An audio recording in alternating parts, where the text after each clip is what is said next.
Hello, I am Dr. Neeraja, Chief Fertility Specialist, Dr. Neeraja's Fertility and Gynec Center, KPHB, 6th phase. So our main aim is to make you fertile. ఒకవేళ couple unprotected sexual intercourse అయింది, next ఏం చేయాలి, చాలా మంది doubt ఉంటుందండి. So వీళ్ళు as early as possible డాక్టర్ని సంప్రదించాలి. సో వీళ్ళకు మనకు కొంచెం ఆప్షన్స్ ఉన్నాయి. సో అన్ప్రొటెక్టెడ్ సెక్స్ చాలా కారణాలు ఉండొచ్చు. ఒకవేళ కండోమ్ టేర్ అయి ఉండొచ్చు, ఇంకొంతమందికి పిల్ మర్చిపోయి ఉండొచ్చు, ఇంకొంతమందికి పిల్ వామిటింగ్ అయిపోయి ఉండొచ్చు. వీటి వల్ల అన్ప్రొటెక్టెడ్ సెక్స్ ఉంటుంది. సో వీటి వల్ల వీళ్ళకి ఇన్ఫెక్షన్స్ వచ్చే ఛాన్సెస్ ఉంటాయి, అన్వాంటెడ్ ప్రెగ్నెన్సీ వచ్చే ఛాన్సెస్ ఉంటాయి, యూరిన్ ఇన్ఫెక్షన్ వస్తుంది, సో వెజినల్ ఇన్ఫెక్షన్స్, ఇవన్నీ ఛాన్సెస్ ఉంటాయి. కాబట్టి యాజ్ ఎర్లీ యాజ్ పాసిబుల్ డాక్టర్ని సంప్రదించాలి. సో వీళ్ళకి ఆప్షన్స్ ఎలా ఉంటాయంటే, ఫస్ట్ ఎమర్జెన్సీ పిల్ అంటాం, ఐ పిల్ అంటాం. సో దీంట్లో లీవోనార్జెస్ట్ అనే డ్రగ్ ఉంటుందండి. So unprotected intercourse with in 3 days 72 hours లోగా ఈ డ్రగ్ వేసుకోవాలి, ఈ టాబ్లెట్ తీసుకోవాలి. ఇది 100% ప్రొటెక్టివ్ కాదు. సో ఇది హార్మోన్ కాబట్టి మళ్ళీ వాళ్ళకి 4-5 days లోగా వాళ్ళకు స్పాటింగ్ అనేది స్టార్ట్ అవుతుంది. టెన్షన్ పడక్కర్లేదు.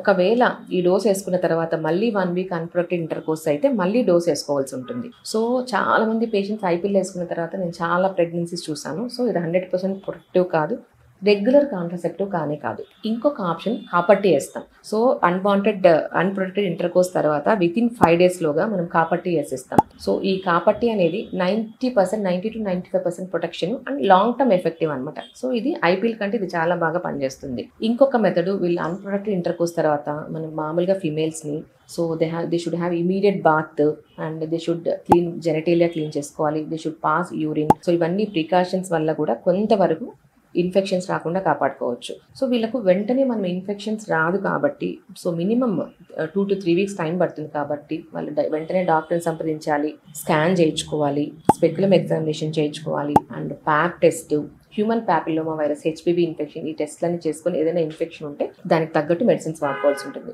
అండ్ వీళ్ళకు యూరిన్ ఇన్ఫెక్షన్ కూడా వచ్చే ఛాన్సెస్ ఎక్కువ ఉంటాయి కాబట్టి they should take plenty of water.